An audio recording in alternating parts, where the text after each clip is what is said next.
Next question 381 question చూడండి. VIBGYOR is observed in. VIBGYOR ఎందులో చూస్తాము?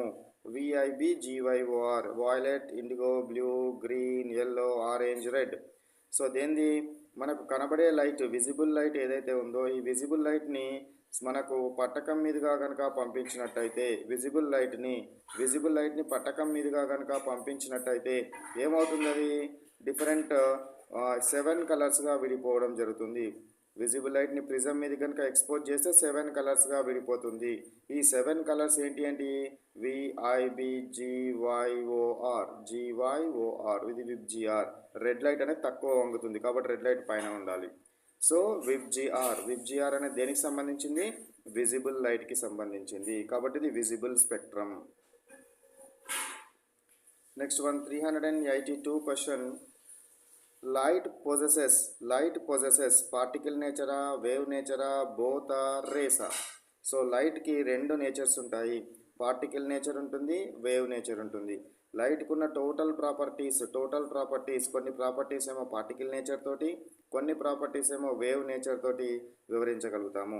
పార్టికల్ నేచర్ తోటి వివరించగలిగేది ఏంటిది? Photo electric effect and Compton effect. ఈ 2 ఎఫెక్ట్లని పార్టికల్ నేచర్ తోటి వివరిస్తాము.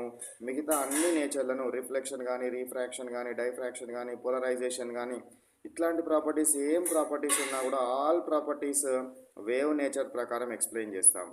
పార్టికల్ నేచర్ ప్రకారం ఎక్స్ప్లెయిన్ చేసేది ఏంటివి? Photo electric effect and Compton effect. ఈ 2 ఎఫెక్ట్లను మాత్రమే పార్టికల్ నేచర్ ప్రకారం ఎక్స్ప్లెయిన్ చేస్తాము. మిగతా అన్నింటినీ దేంతో ఎక్స్ప్లెయిన్ చేస్తాము? వేవ్ నేచర్ తోటి ఎక్స్ప్లెయిన్ చేయడం జరుగుతుంది. నెక్స్ట్ 383 క్వశ్చన్ చూడండి.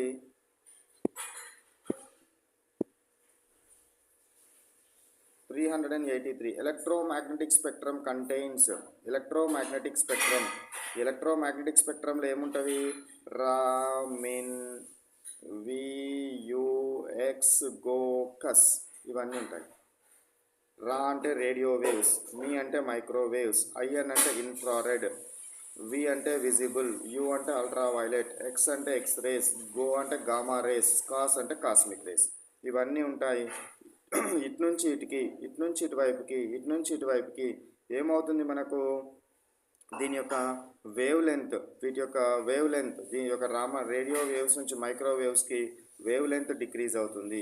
వేవ్ లెంత్ డిక్రీజ్ అవుతుందంటే వీటి యొక్క ఫ్రీక్వెన్సీ ఇంక్రీజ్ అవుతుంది. ఫ్రీక్వెన్సీ ఇంక్రీజ్ అవుతే ఎనర్జీ ఇంక్రీజ్ అవుతుంది. ఎనర్జీ ఇంక్రీజ్ అయితే డేంజరస్ నేచర్ ఇంక్రీజ్ అవుతుంది.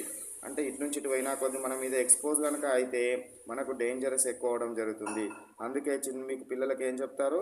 ఎక్స్రేస్ ఎక్కువసార్లు తీసుకోకూడదు అని చెప్తాం. ఎందుకు చెప్తామనంటే ఎక్స్రేస్ ఎక్కువసార్లు కనుక తీసుకుంటే దాని యొక్క డేంజరస్ నేచర్ పెరుగుతుంది. కాబట్టి ఇప్పుడు ఇందులోపల ఇవన్నీ వచ్చినాయి. ఇది ఎలక్ట్రోమాగ్నెటిక్ స్పెక్ట్రమే కాబట్టి అలా UV రేస్ ఉంటాయి, IR రేస్ ఉంటాయి, విజిబుల్ రేస్ ఉంటాయి కాబట్టి అన్నీ ఉండడం జరుగుతుంది. Next 384 question. Hertz is a unit of. Hertz అనేది దేనికి యూనిట్?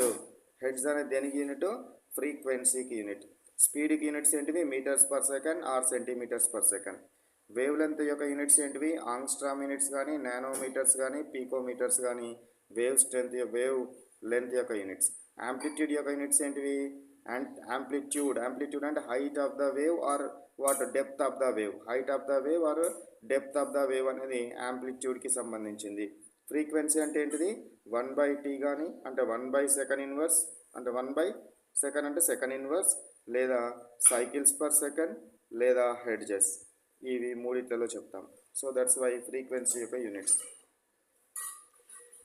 385 క్వశ్చన్ చూడండి. Which of the following has లో వేవ్ లెంత్? సో ఏంటి? VIBGYOR.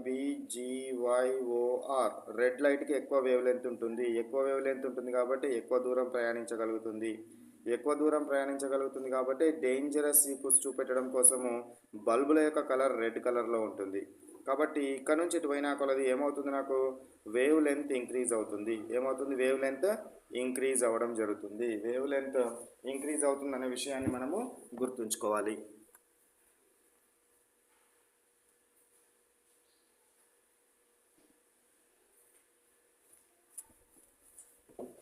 నెక్స్ట్ క్వశ్చన్ అంటే ఎక్కువ వేవ్ లెంత్ ఉండేది ఏంది, రెడ్ కలర్.